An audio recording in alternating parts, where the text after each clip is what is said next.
இனி ஒரு நிலை வருமாம். 63வது அத்தியாயத்தின் 10வது வசனம். அந்த வசனத்தில் அல்லாஹ் ரப்பல் ஆலமீன் சொல்கிறான், ஒரு கட்டத்தில் மனிதன் கொடுப்பானாம்.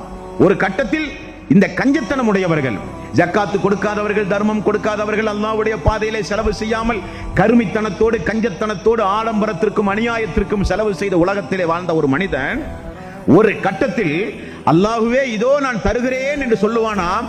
அல்லாஹ் வாங்க மாட்டான், மறுத்து விடுவானாம். பார்த்தீர்களா அல்லாஹ்வுடைய ஒரு ஏற்பாட்டை பார்த்தீர்களா? அவன் ஆரோக்கியத்தோடு இருக்கும் பொழுது அல்லாஹ் கொடுத்தான், அவன் அனுபவித்துக் கொண்டிருக்கும் பொழுது அல்லாஹ் கேட்டான், கேட்கும் பொழுது கொடுக்க மறுத்தான். ஒரு கட்டத்தில் இவன் கொடுக்கிறான், அல்லாஹ் மறுக்கிறான். 63வது அத்தியாயத்தின் 10வது வசனம். ஃபயக்கூல ரப்பி லௌலா அகர்தனி இலா அஜலின் கரீப் ஃபஅஸத்தக வஅகும் மினஸ் சாலிஹீன். அல்லாஹ்வே என்னுடைய எல்லா பொருளாதாரத்தையும் உன்னுடைய பாதையிலே செலவு செய்து முஸ்லீமாக மரணிக்க கொஞ்சம் அவகாசம் தாயா அல்லாஹ். இது எப்படிப்பட்ட நேரம்? கல்லா இதா பலஅத்தி